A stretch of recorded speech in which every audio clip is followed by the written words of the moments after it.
안녕하세요. 화요일 아침 말씀 묵상 시간에 오신 여러분 진심으로 환영합니다. 오늘 이 아침 시간에도 하나님의 말씀에 귀를 기울이고 또 그 음성에 화답하며 또 하루를 힘차게 살아갈 수 있는 저와 여러분 될 수 있길 바랍니다. 오늘 우리에게 주시는 하나님의 말씀은 사도행전 27장 1절에서 12절까지의 말씀인데요. 제가 읽도록 하겠습니다. 우리가 배를 타고 이달리아에 가기로 작정되매 바울과 다른 죄수 몇 사람을 아구스도대의 백부장 율리오란 사람에게 맡기니 아시아 해변 각초로 가려 하는 아드라무테노 배에 우리가 올라 항해할세. 마게도냐의 데살로니가 사람 아리스다고도 함께 하니라.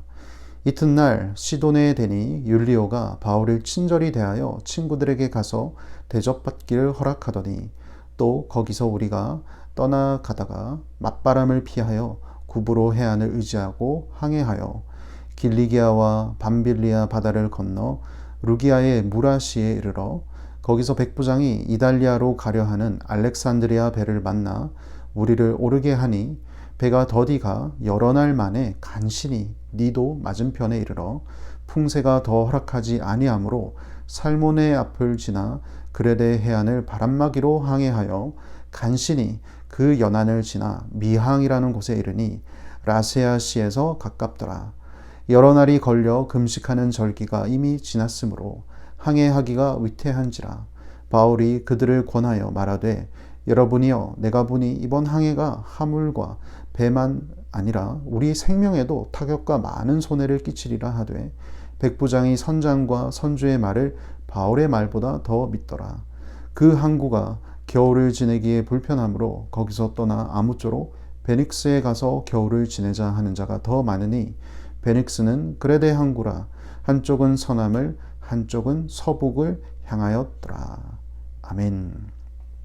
사도 바울은 가이사랴에서 2년이라는 긴 세월을 지내고 드디어 로마로 호송되게 됩니다. 사도 바울이 로마로 호송되는 과정과 또 로마에 가서 복음을 전하는 내용은 마치 전도 여행과 흡사합니다. 그래서 많은 분들은 사도 바울의 이 로마로 호송되는 과정을 사도 바울의 4차 전도 여행이다라고 부르기도 합니다. 어쨌든 로마 황제를 만나러 가는 길이기 때문에 로마 황제 직속 부대인 아구스도대의 백부장이 사도 바울을 호송하게 됩니다. 이 아구스도대 백부장 율리오는 사도 바울뿐만 아니라 함께 다른 죄수들까지 호송하게 되는데요.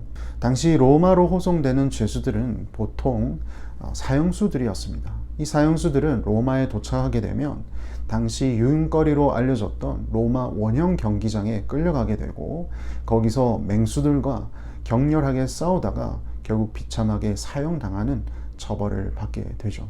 그러나 사도 바울은 거기서 유일한 무죄한 사람이기 때문에 율리오 백부장은 다른 죄수들과는 달리 사도 바울에게 친절을 베풉니다. 호의를 베푸죠. 바울과 함께 했던 동역자들도 그와 함께 로마로 가는 이 배에 승선할 수 있게 되고 또 3절을 보시면 호송 도중에 시돈이라는 곳에 정박했을 때는 사도 바울을 기억하는 믿음의 형제 자매들을 만나서 교제하고 또 그들에게 필요를 받을 수 있도록까지 허락해 줍니다. 나름의 호의를 받으며 항해를 시작하는데요. 항해 자체는 쉽지 않았습니다. 기본적으로 워낙 먼 항해를 해야 하기 때문에 중간에 배를 한번 갈아타야 했습니다. 그리고 뿐만 아니라 4절에 보시면 맞바람을 피하여 구브로 해안을 의지해서 둘러서 항해를 합니다. 날씨의 영향을 크게 받는 항해였습니다. 그래서 여러 항구를 거쳐가다가 중간에 이탈리아행 배를 갈아타죠. 그리고 7절과 8절을 보시면 배가 더디 가서 여러 날 만에 간신히 다음 항구에 도착을 했고 또 풍세가 더 허락하지 않아서 또 해안을 바람막이로 해서 둘러 겨우 크레테 섬에 있는 미항이라는 항구에 도착하게 됩니다. 우여곡절을 거쳐서 이 미항에 도착하다 보니 예상 항해 시간보다 훨씬 초월했던 것이죠. 당시 9월 중순부터 11월 초까지는 바람이 거세지기 때문에 지중해 연안에서 항해하기는 굉장히 위험한 기간이 됩니다. 그리고 11월을 넘어가면 겨울이라서 이듬해 2월이 되기까지는 배를 운행하지 않았습니다. 여기 9절에 보시면 여러 날이 걸려 금식하는 절기가 이미 지났으므로 항해하기 위태한지라 라고 되어 있습니다. 여기서 금식하는 절기가 이미 지났다라고 했는데 금식하는 절기는 유대인의 대속죄일을 이야기를 합니다. 대속죄일에 유대인들은 금식하는 절기를 가지게 되죠. 대속죄일이 9월 초에서 10월 초라는 것을 감안해 볼 때 이 금식일이 그것을 지났다고 했습니다. 그렇다면 지금 딱 지중해 연안에서 가장 위험한 시기에 사도 바울이 이 미항이라는 항구에 도착하게 됐다는 것을 우리는 유추할 수 있습니다. 사도 바울은 수차례 전도 여행을 통해서 배를 여러 번 타봤기 때문에 지금 이 시기가 위험한 시기다라는 것을 잘 알았습니다. 그래서 사도 바울은 조언을 하죠. 여기 미항에 머물러 월동하고 그리고 나서 출발하는 것이 더 안전합니다. 그러나 배의 선장과 선주는 사도 바울과 조금 다르게 생각했습니다. 지금 미항이라는 항구 도시는 이 크레데 섬의 남쪽에 위치를 했는데 거기서 서쪽으로 조금 멀긴 하지만 조금 더 가면은 베닉스라는 더 큰 항구가 있습니다. 거기까지 가서 월동을 하면 거리적으로도 로마에서 훨씬 더 가까워지고 또 월동하기도 훨씬 더 이점이 많다라고 주장을 한 것이죠. 그리고 무엇보다 선장은 자신의 항해 실력을 믿었습니다. 백부장 율리오도 이 선장과 선주의 말을 더 신임했기 때문에 사도 바울의 이 조언은 받아들여지지 않게 되죠. 그러나 이 결정은 우리가 내일 또 묵상하는 본문을 통해서 알겠지만 아주 크나큰 예기치 않는 일로 전개가 됩니다. 여기까지가 오늘 우리가 묵상한 내용인데요. 저는 오늘 말씀을 보면서 사실 여러 가지 이야기들이 생각이 났지만 저는 한 사람이 눈에 유독 들어왔습니다. 그 사람이 누구냐? 오늘 2절에 나오는데요. 마게도냐의 데살로니가 사람 아리스다고라는 사람입니다. 사도 바울과 함께 이 로마로 호송되는 과정 중에 그와 함께 동역했던 여러 사람들이 함께 승선을 했습니다. 그 중에 이 아리스다고라는 사람이 승선을 했다라고 기록을 하고 있는데요. 여러분, 이 아리스다고는 사도 바울이 3차 전도 여행 때부터 등장하는 인물입니다. 이 아리스다고와 관련해서 기억되는 사건은 대표적으로 에베소서에 일어난 사건입니다. 에베소에서 아데미 신상을 만들었던 사람들에 의해 큰 소동이 일어나게 되죠. 그래서 사람들이 바울과 함께 했던 두 사람을 잡아 끌어다가 연극장에 데려가는 사건이 일어납니다. 그때 붙잡혔던 두 사람 중에 한 사람이 바로 이 아리스다고입니다. 그리고 아리스다고는 사도 바울이 3차 전도 여행을 끝내고 예루살렘으로 돌아오는 길에도 함께 했다고 기록을 하고 있고요.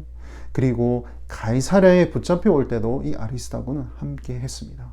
그리고 이제는 로마로 호송되는 길 가운데도 함께 승선해서 사도 바울 곁을 지켜준 사람입니다.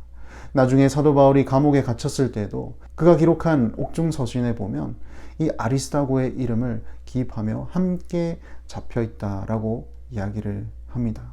사도 바울에게 있어 여러 믿음의 동역자가 있었지만 그 중에서 이 아리스다고는 단연 사도 바울 곁에서 특히 사도 바울이 가장 힘들고 어려운 그 순간에도 함께 했던 믿음의 동역자였습니다. 사도 바울은 사실 하나님이 늘 함께 계시기 때문에 언제나 든든한 사람이었습니다. 그러나 이 아리스도와 같이 하나님을 함께 옆에서 믿으며 또 함께 그 어려운 상황을 함께 극복해 나가는 사람이 있었기 때문에 어찌 보면 지금 항해하면서 힘든 과정을 거치는 사도 바울이 보다 더 든든하게 있을 수 있었겠다라는 생각이 듭니다. 여러분에게는 이런 아리스다고와 같은 믿음의 동역자가 있으신가요? 만약에 있으시다면 참 그런 분을 주신 하나님께 감사했으면 좋겠습니다. 만약에 없다면 내가 누군가에게 아리스다고와 같은 사람이 될 수 있도록 하나님 앞에 한번 간절히 기도해보는 그런 시간이 됐으면 합니다. 그렇게 한다면 우리의 신앙생활이 보다 더 든든해지리라 믿습니다. 함께 기도하겠습니다.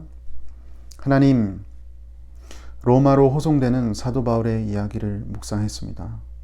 로마에서도 복음을 전해야 할 사명을 안고 항해하는 길은 험난한 여정이었습니다. 그러나 하나님께서는 언제나 그와 함께 계셨고 뿐만 아니라 아리스다고와 같은 신실한 동역자를 함께 보내셨음을 기억합니다.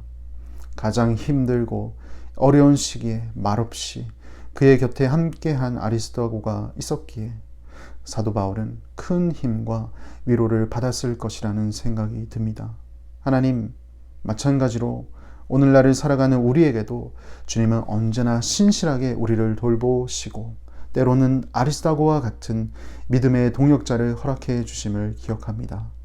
이에 늘 감사하길 원하며 우리 또한 누군가에게 힘들고 어려운 시기를 함께 극복하고 함께 격려하는 그런 아리스다고와 같은 사람이 될 수 있도록 주님께서 우리의 삶을 이끌어 주시옵소서. 그리하여 하나님께서 우리에게 맡기신 사명을 보다 더 든든하게 감당할 수 있게 하여 주시옵소서. 예수님 이름으로 기도합니다. 아멘.